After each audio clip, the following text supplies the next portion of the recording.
Guests and participants, and are not necessarily those of or endorsed by the network, its affiliated stations and broadcasts, the management, other hosts, or advertisers of the network. The shows found on the Night Dreams Talk Radio Network can, but do not necessarily, promote any particular lifestyle, belief, religion, political affiliation, or other personal practice. These shows are for entertainment purposes only, and are not intended to treat, diagnose, and or claim any cure of disease or condition, or give any medical or legal advice.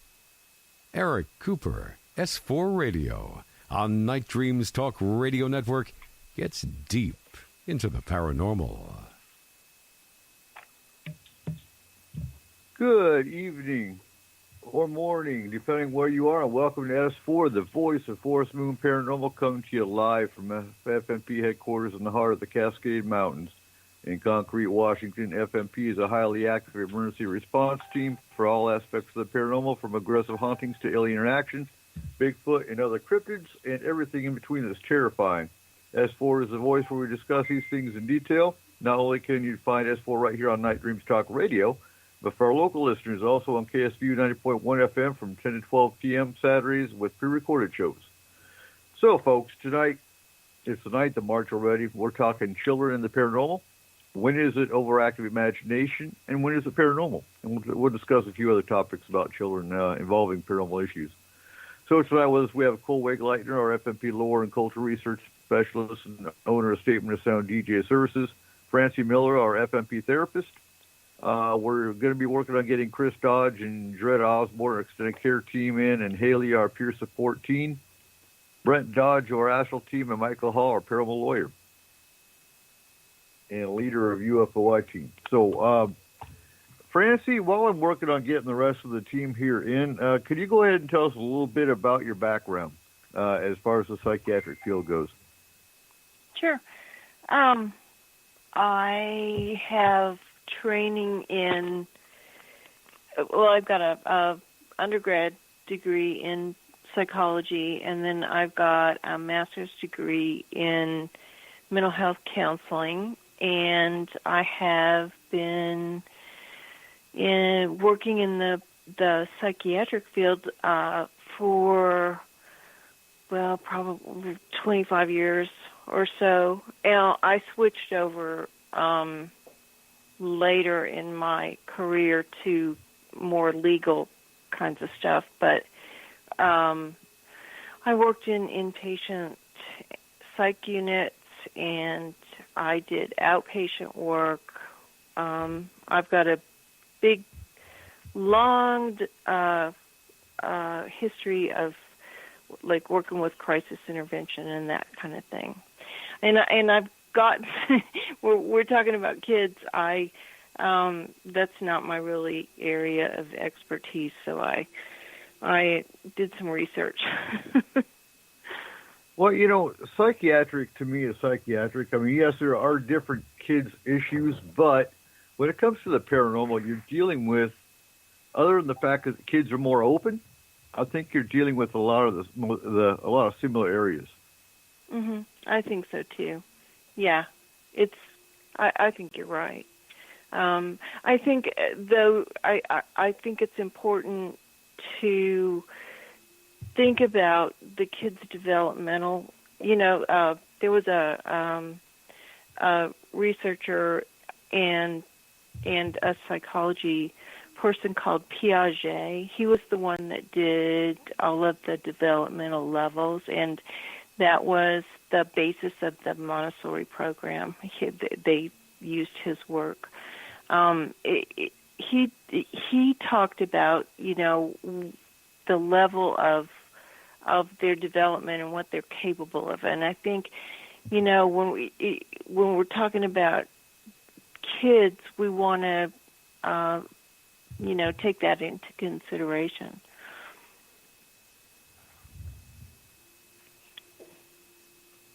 Exactly. So, keep talking. I'm still okay. working. All right. I'm trying to get. Yeah, I know you're double timing. Francie, it's Cole here. How did you get into the paranormal field? I've always been very interested in it. I did so much reading and research just on my own. I've had some experiences of my own as far as like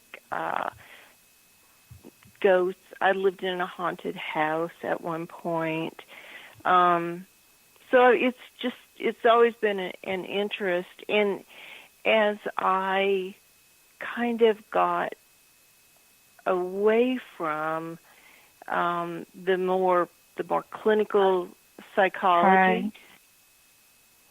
then I started, kind of like developing more of an open mind and getting more into it.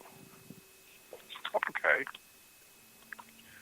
All right. Well, So we also have Haley and Sharetta in here, and I'll be getting Chris and Brent here in a minute.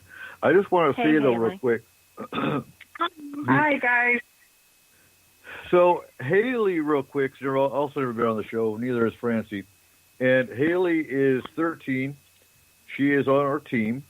And before anyone goes raising heck, because, oh, my God, how could you have a child on your team? Well, it's very simple. Haley is our peer support child. So when we have children cases, she doesn't go boots on ground. She doesn't go into the harm's way side of things. She is there, usually telephonic. She talks on the phone with any children that are affected by the paranormal because she herself, since a young age, and I'll let her get into that, but has been affected and is still affected at times today. So she is a huge asset to what we do, especially when it comes to children that are affected by the paranormal.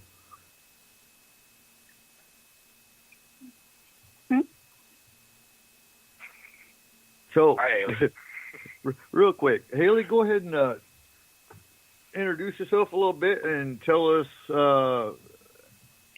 at what age did you first notice the paranormal? I'm Haley, and I'm in 8th grade. I kind of started noticing more paranormal things from 4 to 5, but from there on. I noticed that when people have, like, something bad happen to them, that's when they start noticing things like that, or that's when they do get things like that. Tell them what you had. I had 3 attachments when I was younger. One was kind of a troll type attachment. One was a vampire, and one was a tall shadow man. Though the third one, the shadow man, he kept on coming back after trying to get rid of him for a while.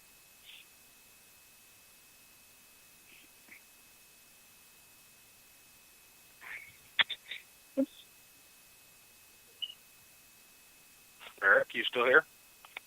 Oh, Yes, I am. I'm. Anyone got questions?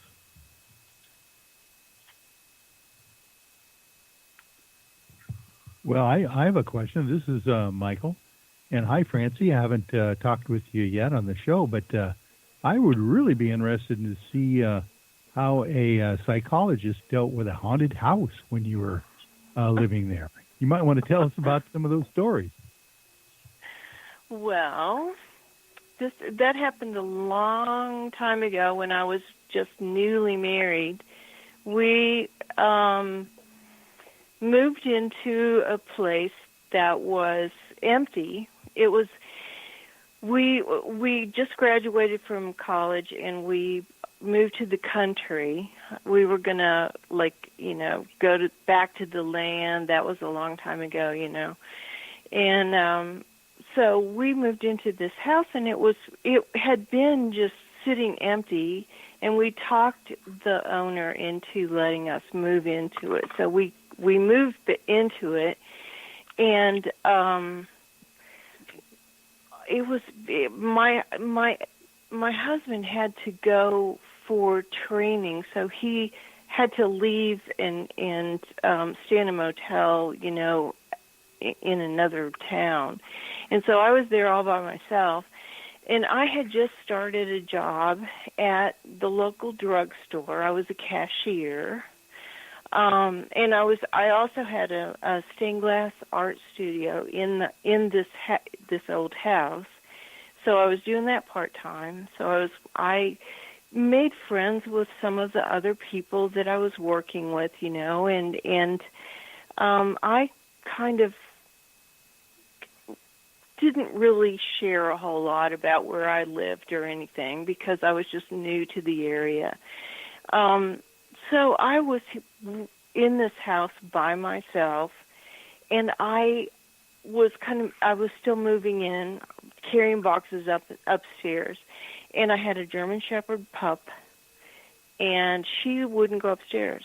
She would not go upstairs. Now the stairs were the old kind of like where it went up to a landing, and there was a railing all the way around where the stairs opened, and there were slats, like slats, and there were a couple of them missing. It was an old house that had been broken off. And this one evening, I was walking up those stairs carrying something, and this voice, it wasn't a voice exterior, it was a voice in my head, and it said, "You could kill yourself here." That's when you move. And I was like, wow. And it just like took me aback, and I was like, what? Whoa, what? And it said, no, you could look right there. You could kill yourself here. And I got the image of a rope, and so my mom had a friend who was a Pentecostal. And my mom was interested in other religions, and so she went to church with this lady, and she learned about how to banish, evil out of your house. And so immediately I thought of my mom and her stories about, opening the front door and throwing it out, So in my head, I slammed this.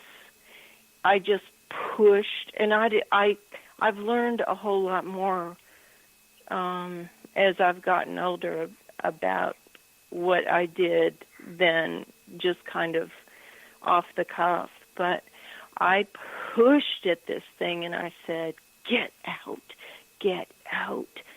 don't bother me. And I went back downstairs and like totally freaked out. I went into my bedroom and shut my door and like pretty much totally freaked out.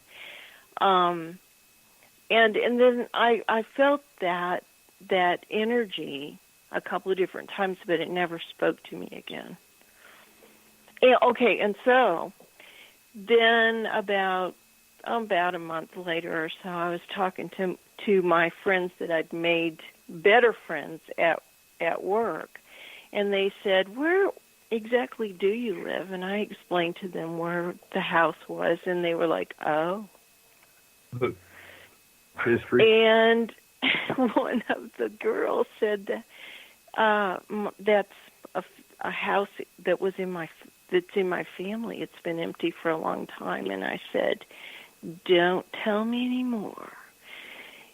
Somebody killed themselves there. They hung themselves from the stairwell, didn't they?" And everybody that was in that little group, it was like at the break room, everybody got white, like real pale.